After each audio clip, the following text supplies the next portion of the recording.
Camilla arrivait toujours tôt au restaurant, avant même que les lumières principales ne soient allumées. C'était une habitude qu'elle avait prise pour éviter les regards de travers de ses collègues et l'atmosphère lourde qui régnait parfois dans la salle. Elle travaillait là depuis 2 semaines comme serveuse, essayant de s'adapter au rythme sophistiqué de l'endroit où chaque geste devait sembler répété. Elle faisait tout son possible pour rester discrète, accomplir toutes les tâches et ne pas attirer l'attention. Elle habitait loin, s'occupait de sa mère malade, et cet emploi était tout ce qu'elle avait pour faire tourner la maison. C'était une routine dure, mais Camilla affrontait chaque journée avec une détermination silencieuse, gardant ses soucis pour le moment où elle serait seule dans le bus de nuit. Cette nuit-là, cependant, le restaurant était particulièrement agité. Les serveurs allaient et venaient, chuchotant entre eux, et le manager Leandro tentait de s'imposer avec des ordres précipités. Quelque chose allait se produire. Camilla perçut l'énergie différente et continua à disposer les verres, la tête baissée. Soudain, la porte tournante s'ouvrit, laissant apparaître un homme élégant aux cheveux noirs, impeccablement coiffé. Il portait un costume coûteux et sa posture dégageait de l'autorité. Même sans rien dire, sa présence attira tous les regards. C'était Hiroshi Tanaka, un milliardaire japonais connu pour ses investissements internationaux. Personne ne s'attendait à ce qu'il apparaisse là sans prévenir. Hiroshi s'avança jusqu'à l'accueil d'un pas tranquille, mais une tension perceptible se lisait dans son regard. Il tenta de parler au réceptionniste, mais l'homme se figea sur place. Il essaya de répondre en anglais, se trompa, bégaya et appela Leandro du regard. Leandro apparut en hâte, esquissant un sourire crispé, mais l'insécurité était évidente. Il tenta de converser avec Hiroshi, mélangeant anglais et mots mal prononcés. Le milliardaire fronça les sourcils, essayant de comprendre. Un silence lourd s'installa dans la salle. Les clients commencèrent à observer la scène avec curiosité et étonnement. Camilla se trouvait près de l'escalier intérieur, portant un plateau de couverts, lorsqu'elle remarqua l'embarras d'Hiroshi. On voyait qu'il essayait de communiquer calmement, mais le manque de compréhension ne faisait qu'augmenter la tension. Personne ne parlait japonais là-dedans. Aucun employé ne pouvait aider. Le milliardaire inspira profondément, laissant déjà transparaître une irritation contenue. Sans trop réfléchir, Camilla posa le plateau sur le comptoir et s'approcha. Ses collègues rirent tout bas, persuadés qu'elle allait se ridiculiser. Leandro haussa un sourcil et dit « Camilla, laisse-nous régler ça ». Mais elle n'écouta pas. Elle s'arrêta devant le milliardaire et fit une légère révérence. Puis, elle parla en japonais, avec clarté et une prononciation assurée. Hiroshi la regarda, surpris. En quelques secondes, son expression changea complètement.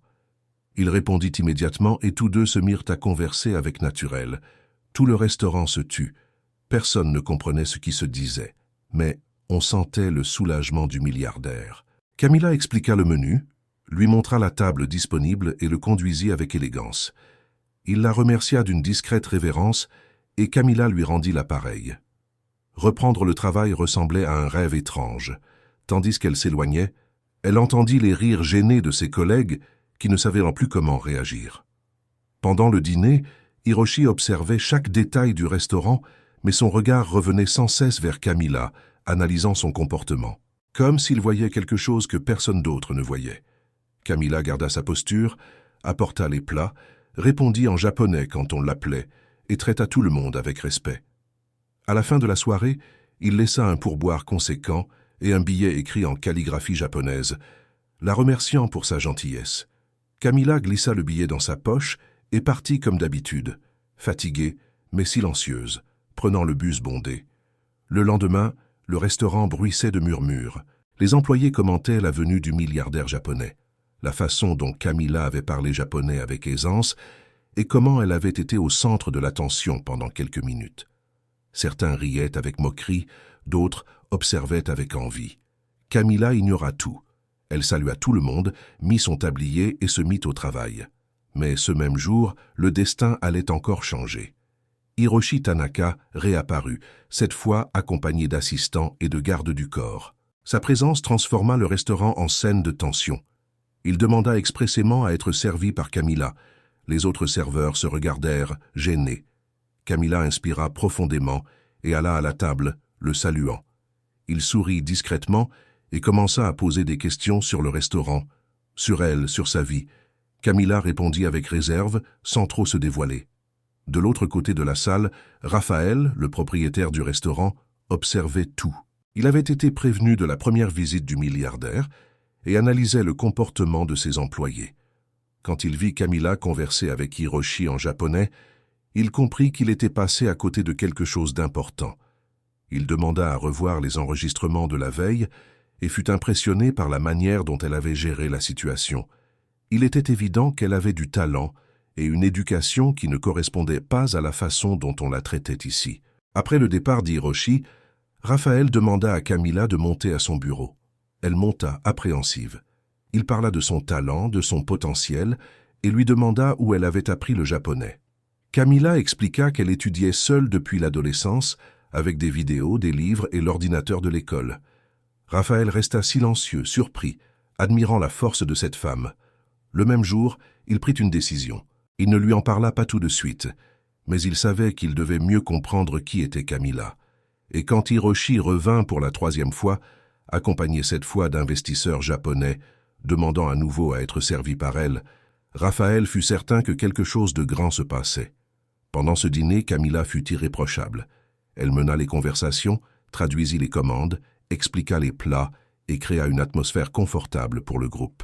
Il était clair qu'Hiroshi appréciait sa présence, non comme un client ordinaire, mais comme quelqu'un qui reconnaissait l'intelligence et l'éducation qu'elle portait en elle. À la fin du dîner, il lui remit une enveloppe et lui dit, en japonais, qu'elle possédait quelque chose de rare. Dans le bus, en rentrant chez elle, Camilla ouvrit l'enveloppe. C'était une invitation à un entretien dans une entreprise internationale liée au groupe d'Hiroshi. Elle resta sans voix. Cela pouvait changer sa vie.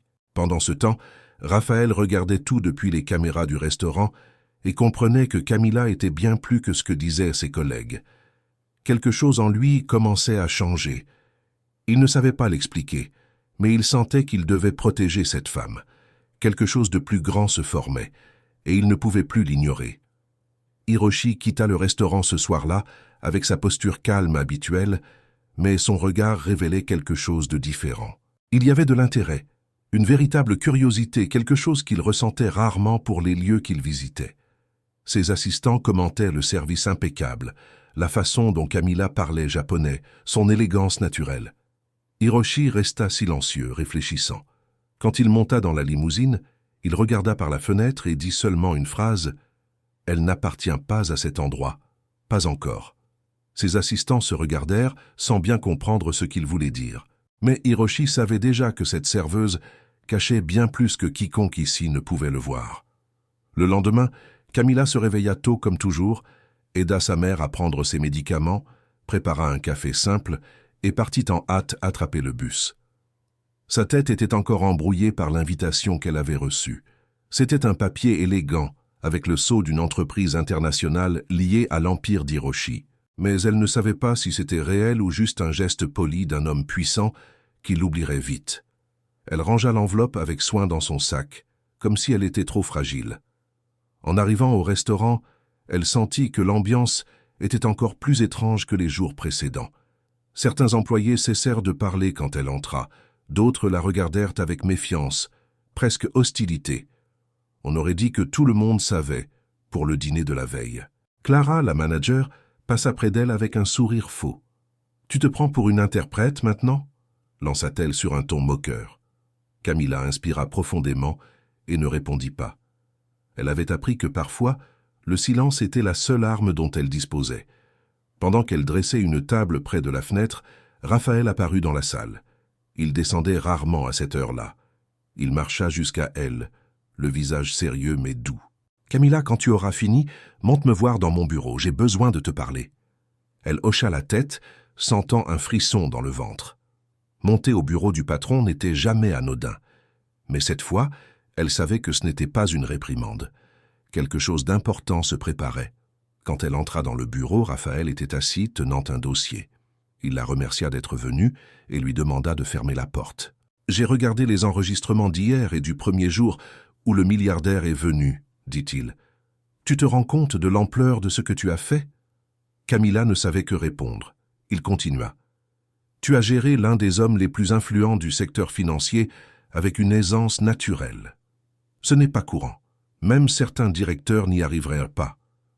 Raphaël ouvrit le dossier. À l'intérieur se trouvait une lettre de l'entreprise partenaire, confirmant leur intérêt à la rencontrer personnellement. Camilla resta sans réaction. Il ajouta alors « Je veux t'aider, mais seulement si tu le souhaites. » Sans pression, sans arrière-pensée. Elle inspira profondément et répondit « Je veux juste une vraie chance, pas de raccourci. » Raphaël sourit, reconnaissant là la fermeté qu'il admirait tant. Les jours suivants, Hiroshi revint encore au restaurant, cette fois accompagné de 3 cadres étrangers. Il demanda à nouveau Camilla. Il était évident qu'il la respectait, et cela mettait certains employés encore plus mal à l'aise, surtout Clara, qui observait tout avec un regard venimeux. Elle chuchotait avec Leandro, insinuant que Camilla profitait de la situation. Mais personne n'osait la confronter directement. Pendant ce dîner, Hiroshi parla longuement avec Camilla en japonais.